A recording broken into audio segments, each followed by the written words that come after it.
Hi, I'm Dr. David Purves. Today I want to talk briefly about self-esteem, and more specifically, the effects that problems with self-esteem can have upon you.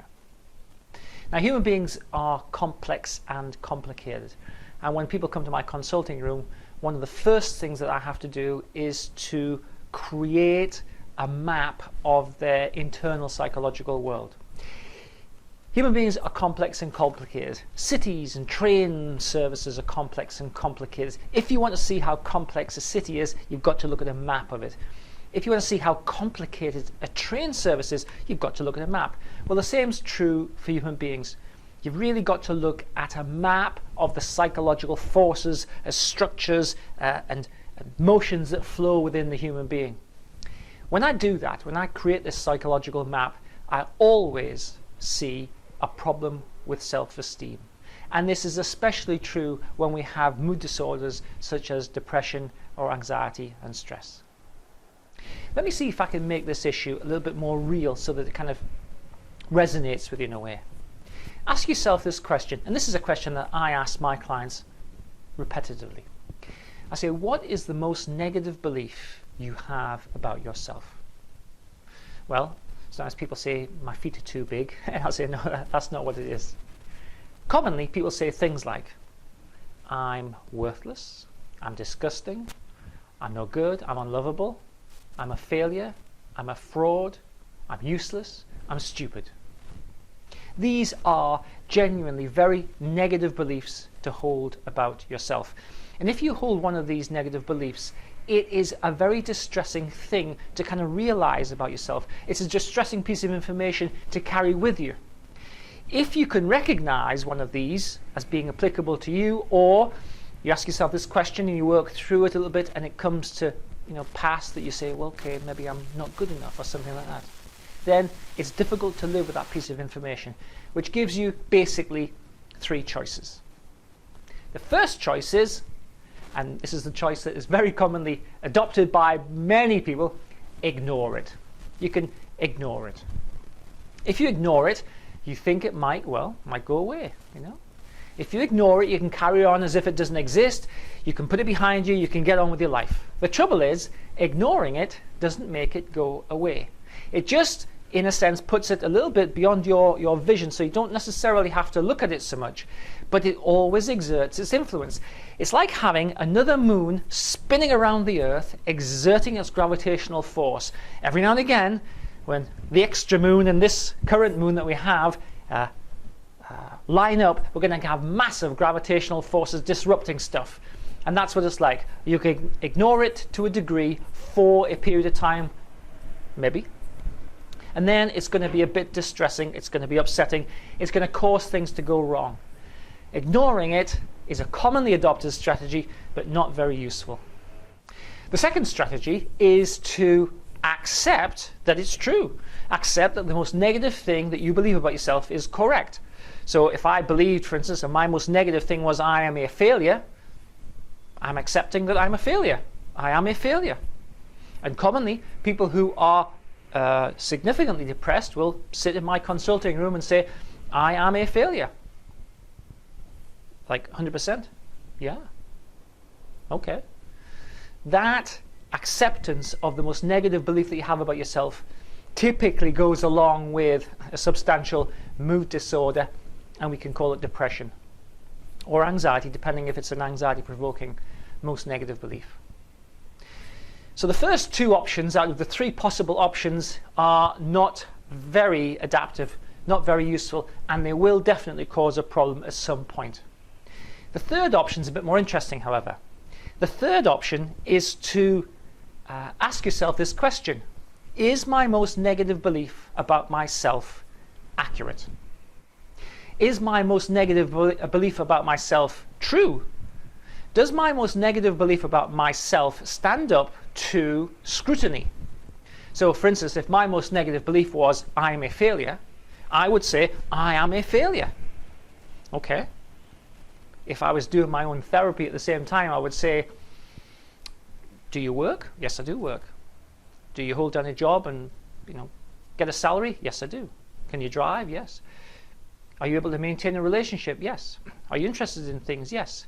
Have you achieved any academic successes, such passing courses? Yes. So are you a failure? Now, the question is this. When people say, I am a failure, they don't mean, I have failed in being able to make a cheese sandwich. They say, I am a failure. This is a global interpretation of their whole being. I am a failure. So, using this kind of dual therapy process, could I sustain the position that I am a total failure? No, I can't. And in truth, when people say I am a failure, which is a common thing for people to feel, it's hard for them to sustain it because it doesn't match the evidence. The evidence is not actually that they're a failure. What is the case is that they feel a failure. And this is the third option. There is a disconnect, usually, and you'll find it yourself if you kind of just inspect it a little bit. There is a disconnect between what you know to be true and what is demonstrably the case from the evidence of the world in which you live and how you feel. So on the one hand, we have, this is what I know to be true. And on the other hand, we have, this is how I feel. These are not the same things. How you feel is what's causing the most negative belief that you have about yourself to have energy.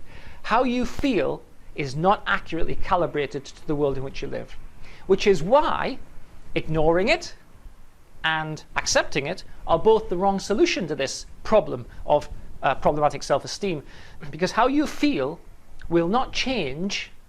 It is immune to evidence, it's immune to effort. How you feel will not change unless you challenge it.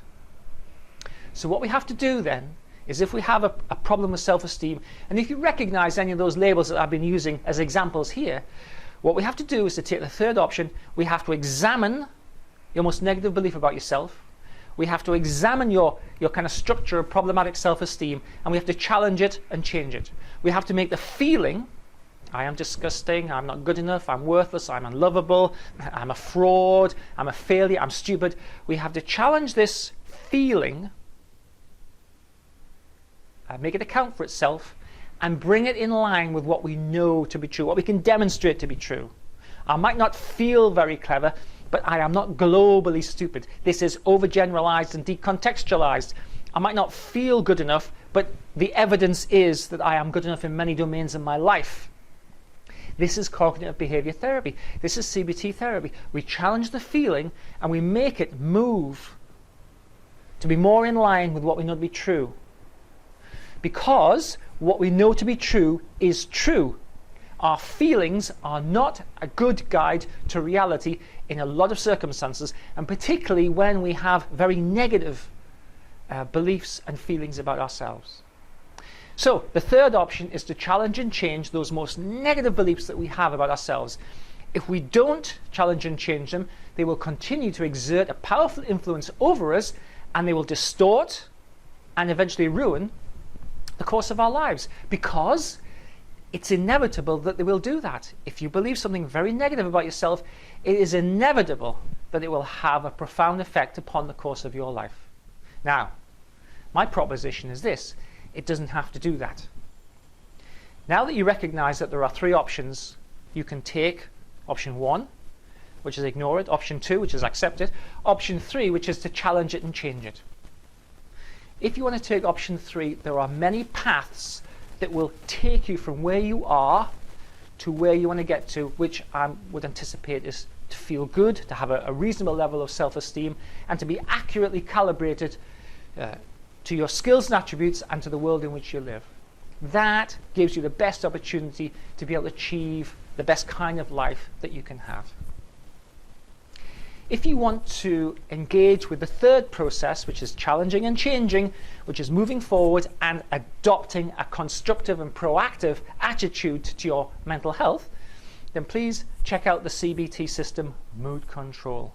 You'll find information about the Mood Control system below this film. You can use Mood Control and get on the path to changing your life right now, today, for $1.